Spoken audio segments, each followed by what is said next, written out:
Hello friends, இந்த வீடியோவில் blocking of credit rule 86A இதை தான் நம்ம டீட்டெயிலாக பார்க்க போகிறோம். இந்த வீடியோ பார்க்குறதுக்கு முன்னாடி நம்ம சேனலை இப்போ தான் நீங்கள் ஃபஸ்ட் டைம் பார்க்குறீங்கன்னாக்கா சப்ஸ்கிரைப் பண்ணி பெல் பட்டனில் ஆல் நோட்டிஃபிகேஷன் கொடுத்துங்க. இந்த rule 86A of CGST rule 2017 commissioner அப்படி இல்லைன்னா கமிஷனர் ஆத்தரைஸ் பண்ண ஆஃபீஸர் அவங்களுக்கு பவர் இருக்கு. நம்மளோட எலக்ட்ரானிக் கிரெடிட் லெஜரில் இருக்கக்கூடிய இன்புட்டை பிளாக் பண்ணுறதுக்கான பவர் இந்த ரூல் 86A ப்ரொவைட் பண்ணுது. இப்போ நம்ம இன்புட்டை நம்ம அவைல் பண்ணுறது eligible input credit as per section 16 படி தான் நம்ம கிளைம் பண்ணியிருப்போம். அந்த இன்புட் தான் எலக்ட்ரானிக் கிரெடிட் லெஜரில் ரிஃப்ளெக்ட் ஆகும். இன்எலிஜிபிள் இன்புட் கிரெடிட் செக்ஷன் 17(5) எல்லாம் எடுத்திருக்க மாட்டோம்.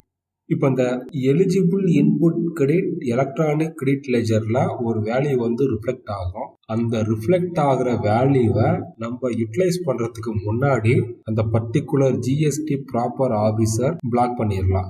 அதாவது டெம்பரவரியா பிளாக் பண்ணிடுவாரு. அந்த பிளாக் பண்ணுறதுக்கான ரூல் தான் ரூல் 86A. எந்த சுச்சுவேஷனுக்கெல்லாம் ஆஃபீஸர் நம்ம இன்புட்டை பிளாக் பண்ணுவார்? ஒரு ரிஜிஸ்டர்ட் பர்சன் வேலிட் இன்வாய்ஸ் இல்லைன்னா டெபிட் நோட் அதை பேஸ் பண்ணி தான் இன்புட் கிளைம் பண்ணியிருப்பாரு. இந்த கேஸில் அந்த சப்ளையரோட பிஸ்னஸ் பிளேஸை கண்டுபிடிக்க முடியல, ஃபேக்காக அவர் கொடுத்துருக்காரு அப்படிங்கிற சுச்சுவேஷனில் நம்ம கிளைம் பண்ண அந்த இன்புட்டை ஆஃபீஸர் பிளாக் பண்ண ரைட்ஸ் இருக்குது. இப்போ ப்ரெசண்ட்டாக பார்த்தீங்கன்னா ஃபோகஸ் இன்வாய்ஸ் நிறைய ஃபேக்காக ஒரு கம்பெனியை கிரியேட் பண்ணி இன்புட் கிளைம் பண்ணிடுவாங்க.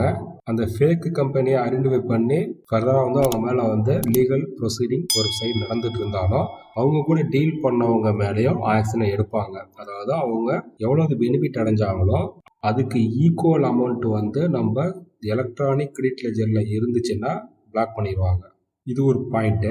நெக்ஸ்ட் பாயிண்ட் பார்த்தீங்கன்னா ஃபிசிக்கலாக அந்த குட்ஸோ இல்லை சர்வீஸோ ரிசீவ் பண்ணியிருக்க மாட்டாங்க. அதாவது ஆக்சுவலாக ஃபிசிக்கல் மூவ்மெண்ட் இல்லாமல் ஃபேக்காக ஒரு இன்வாய்ஸ் மூலியமா கிளைம் பண்ணியிருந்தாங்க அப்படின்னா கூட அந்த கிளைம் பண்ண இன்புட்டையும் பிளாக் பண்ணுறதுக்கு அந்த ப்ராப்பர் ஆஃபீஸருக்கு பவர் இருக்கு. அதே மாதிரி எலிஜிபிள் இன்புட் இன்வாய்ஸ் இல்லைன்னா டெபிட் நோட் அதில் இருக்கக்கூடிய டேக்ஸ் பர்சன் நம்ம கிளைம் பண்ணிடுவோம்.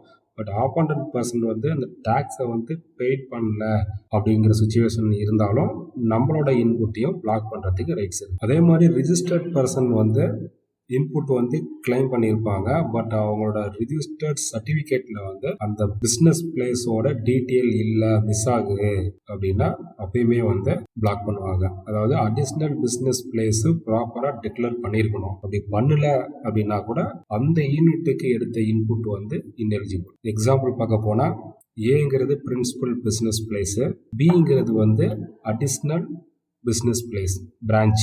அந்த பிரான்ச்சில் நீங்கள் ஒரு சர்வீஸ் ஒன்று ரிசீவ் பண்ணியிருக்கீங்க, பில்லு கையில் இருக்குது, எலிஜிபிலிட்டி கண்டிஷன் எல்லாம் சாட்டிஸ்ஃபை ஆகுது. பட் ஆனால் அந்த பியை நம்ம ரிஜிஸ்டர் பண்ணாமல் இருக்கோம் அப்படின்னா அப்போ அந்த யூனிட்டில் நடந்த டிரான்சாக்ஷனுக்கு நம்ம எலிஜிபிள் கிடையாது. இந்த சுச்சுவேஷனுக்கும் நம்ம கிளைம் பண்ண இன்புட்டை பிளாக் பண்ணுறதுக்கான பவர் ஆஃபீஸருக்கு இருக்குது. அதே மாதிரி நம்ம இன்புட் கிளைம் பண்ணுறதுக்கான எலிஜிபிலிட்டி கண்டிஷன் 5 கண்டிஷன் இருக்குது. அதில் ஃபஸ்ட்டு கண்டிஷன் தான் ஒரு வேலிட் இன்வாய்ஸ் அல்லது டெபிட் நோட் இருக்கணும். அது ரெண்டுமே இல்லாமல் நம்ம கிளைம் பண்ணியிருக்கோம் அப்படின்னா அந்த போர்ஷனையும் பிளாக் பண்ணுறதுக்கு ஆஃபீஸருக்கு ரைட்ஸ் இருக்குது. இப்போ இந்த டேபிளில் நீங்கள் பார்க்குறது அந்த பிளாக் பண்ணுற அமௌண்ட் லெஸ் தென் 1 crore இருக்குது அப்படின்னா யார் பிளாக் பண்ணலான்னா அசிஸ்டன்ட் கமிஷனர் அப்படின்னா டெப்டி கமிஷனர், அவங்க 2 பேருக்குமே அந்த பவர் இருக்கு. 1 crore-லேருந்து 5 crore வரைக்கும் ஐடிசி போர்ஷனை பிளாக் பண்ண போறாங்கன்னா யாருக்கு பவர்னா ஜாயிண்ட் கமிஷனர் இல்லைன்னா அடிஷ்னல் கமிஷனர், அவங்க 2 பேருக்கு தான் அந்த பவர் இருக்கு. எவோ 5 crore அப்படின்னாக்கா கமிஷனர் அப்படி இல்லைன்னா பிரின்சிபல் கமிஷனர், இவங்க 2 பேருக்கு மட்டும் தான் பவர் இருக்கு. ஸோ பிளாக் பண்றதுக்கான பவர்ஸே பார்த்தீங்கன்னா ஆபீசரோட டெசிக்னேஷனை பேஸ் பண்ணி அந்த பிளாக் பண்ற வேல்யூ டிஃபைன் பண்ணியிருக்காங்க. இப்போ நம்ம எலக்ட்ரானிக் கிரெடிட் லெஜர்ல ஒரு அமௌண்ட் இருக்கு, பிளாக் பண்ணிட்டாங்க அப்படின்னா என்ன ரீசன் பெரும்பாலும் இருக்கும்னு பார்த்தீங்கன்னா GSTR 2Aவுக்கும் GSTR 3Bல கிளைம் பண்ண இன்புட்டுக்கும் வேரியேஷன் இருந்துச்சு அப்படின்னா ஆஃபீஸர் அதை பிளாக் பண்ணுவாங்க. இப்போ பிளாக் பண்ணிட்டாங்க அப்படின்னா நம்மளோட எலக்ட்ரானிக் கிரெடிட் லெஜரில் 2 அமௌண்ட்டாக காமிக்கும். பிளாக் அமௌண்ட் செப்பரேட்டாக காமிக்கும், அவைலபிள் அமௌண்ட் செப்பரேட்டாக காமிக்கும். ஃபர்தராக நம்ம என்ன பண்ணோம்னா அந்த ரெஸ்பெக்டிவ் ஆஃபீஸரை அப்ரோச் பண்ணி எதனால பிளாக் பண்ணாங்களோ அது நம்ம ப்ராப்பர் கிளாரிஃபிகேஷன் கொடுத்தோம்னாக்க அந்த அமௌண்ட்டை வந்து ரிலீஸ் பண்ணுவாங்க. இந்த டெம்பரவரி பிளாக்கே வந்து எவ்வளோ நாள் வேலிடிட்டி அப்படின்னு பார்த்தீங்கன்னா 1 இயர் வரைக்கும் தான் வேலிடிட்டி.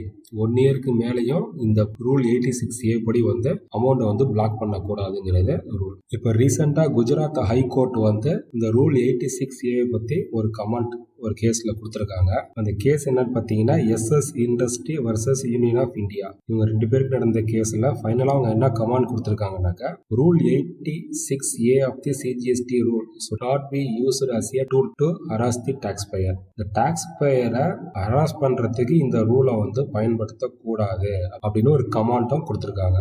இப்போ நம்மளோட எலக்ட்ரானிக் கிரெடிட் லெஜரில் ரிஃப்ளெக்ட் ஆகிற அமௌண்ட்டு வந்து சப்ஜெக்ட் டு கண்டிஷன் தான். ஆஃபீஸர் நினச்சாருன்னா ஃபுல் அமௌண்ட்டையுமே பிளாக் பண்ணுறதுக்கு ரைட்ஸ் இருக்குது. அதனால வந்து நீங்கள் இன்புட் கிளைம் பண்ணும்போது செக்ஷன் 16(2) அந்த எலிஜிபிலிட்டி கண்டிஷன் ஃபுல்ஃபில் ஆயிருக்கா அப்படிங்கிறத ரீகன்ஃபார்ம் பண்ணி இன்புட்டை கிளைம் பண்ணுங்க. இப்போ இந்த ரூல் 86A உங்களுக்கு வேற ஏதாவது டவுட் இருக்குன்னாக்கா கமெண்ட் செக்ஷனில் கமெண்ட் பண்ணுங்க. இந்த வீடியோவோட உங்களோட கருத்து என்ன அப்படிங்கிறத நீங்கள் பதிவு பண்ணுங்க. இந்த வீடியோ பார்க்கறதுக்கு முன்னாடி நம்ம சேனலை இப்போ தான் நீங்கள் ஃபஸ்ட் டைம் பார்க்குறீங்கன்னாக்கா சப்ஸ்கிரைப் பண்ணி பெல் பட்டனில் ஆல் நோட்டிஃபிகேஷன் கொடுத்துங்க. இப்போ நீங்கள் ஸ்க்ரீனில் பார்த்துட்டு இருக்கிறது ஒரு ஜிஎஸ்டி ஆன்லைன் கிளாஸோட அட்வர்டைஸ்மெண்ட் தான். உங்கள் எல்லாருக்கும் தெரிஞ்சிருக்கும் டாக்ஸ் அப்டேட் இன் தமிழ். அவங்க வந்து ஒரு யூடியூபர் தான் நம்ம சேனல் மாதிரி. இப்போ 2 பேரும் வந்து கம்பைன்டாக வந்து ஜிஎஸ்டி கிளாஸ் வந்து கண்டக்ட் பண்ணுறோம். இதில் வந்து 16 விதமான டாபிக் இருக்குது. நீங்கள் விருப்பப்பட்டீங்கன்னா இந்த ஆன்லைன் ஜிஎஸ்டி கிளாஸில் பார்ட்டிசிபேட் பண்ணலாம். இந்த கோர்ஸோட அட்வான்டேஜ் என்ன அப்படின்னு பார்த்தீங்கன்னாக்கா ஜிஎஸ்டி நாலேஜ் பேசிக் லெவல்லேருந்து அப் டு ரிட்டர்ன் ஃபைல் பண்ணுற வரைக்கும் ஃபுல்லாக வந்து உங்களுக்கு எஜுகேட் பண்ணுவோம். அதே மாதிரி இந்த கோர்ஸ் முடிஞ்சதுக்கப்புறம் இந்த கோர்ஸோட மெட்டீரியல் ஷேர் பண்ணுவோம். ரெக்கார்டட் வீடியோவும் 7 days உங்களுக்கு ஃப்ரீயாக நீங்கள் அக்சஸ் பண்ணிக்கலாம். சர்டிஃபிகேட் ப்ரொவைட் பண்ணுவோம். கிளாஸோட ஃபீஸ் ஸ்ட்ரக்சர் என்ன அப்படிங்கிறது இதிலே மென்ஷன் பண்ணியிருக்கோம். ஃபர்தராக உங்களுக்கு டீட்டெயில் வேணும்னாக்கா இதில் மென்ஷன் பண்ணியிருக்க நம்பருக்கு நீங்கள் கான்டாக்ட் பண்ணுங்கள். விருப்பப்படுறவங்க இந்த கோர்ஸில் ஜாயின் பண்ணி பயனடையலாம். இது மாதிரி GST and income tax update உடனுக்குடன் நம்ம யூடியூப் சேனல்ல வீடியோஸ் அப்லோட் பண்ணிட்டு இருக்கேன். நீங்க கண்டினியூஸா நம்ம சேனலை வாட்ச் பண்ணி உங்க ஜிஎஸ்டி நாலேஜும் இன்கம் டேக்ஸ் நாலேஜையும் நீங்க டெவலப் பண்ணி இப்பதான் நீங்க ஃபர்ஸ்ட் டைமா என்னோட சேனலை பாக்குறீங்க அப்படின்னா மறக்காம சப்ஸ்கிரைப் பண்ணுங்க. சப்ஸ்கிரைப் பண்ணது மட்டும் இல்லாம பெல் பட்டன்ல ஆல் நோட்டிபிகேஷன் கொடுத்துருங்க. அப்பதான் நான் போடுற எஃபர்ட் இமிடியேட்டா அவங்க வந்து ரீச் ஆகும். நீங்க பிசினஸ் பண்றவங்களா இருந்தாலும் சரி, இல்ல ஒரு கம்பெனில ஒர்க் பண்றவங்களா இருந்தாலும் சரி, ஜிஎஸ்டி வந்து இன்னைக்கு வந்து கட்டாயமா வந்து எல்லாருமே தெரிஞ்சிருக்கணும். இது வரைக்கும் உங்களுக்கு ஜிஎஸ்டி தெரியாம இருக்கு, இல்ல ஃபுல்லா தெரியல அப்படின்னா நீங்க கவலைப்பட வேண்டியது இல்ல. நம்மளோட ஜிஎஸ்டி ஆன்லைன் கிளாஸ்ல ஜாயின் பண்ணிக்கங்க. ஜிஎஸ்டி பேசிக்ல இருந்து அட்வான்ஸ் வரைக்கும் டீச் பண்றோம். ஜிஎஸ்டி இருக்கக்கூடிய அனைத்து ரிட்டனும் எப்படி ஃபைல் பண்றதுங்கிற கிளாஸ்லயும் நீங்க ஜாயின் பண்ணிட்டீங்கன்னா உங்க பிசினஸ்ல நடக்கக்கூடிய சின்ன சின்ன டிரான்சாக்சனுக்கெல்லாம் நீங்க யார் உதவியுமே இல்லாம நீங்களே இண்டிபெண்டன்டா டிசிஷன் எடுக்கலாம். இந்த ஜிஎஸ்டி கிளாஸ் பெய்டு சர்வீஸ் விருப்பப்படுறவங்க டிஸ்கிரிப்ஷன்ல என்னோட நம்பர் இருக்கு, கான்டாக்ட் பண்ணிக்கங்க.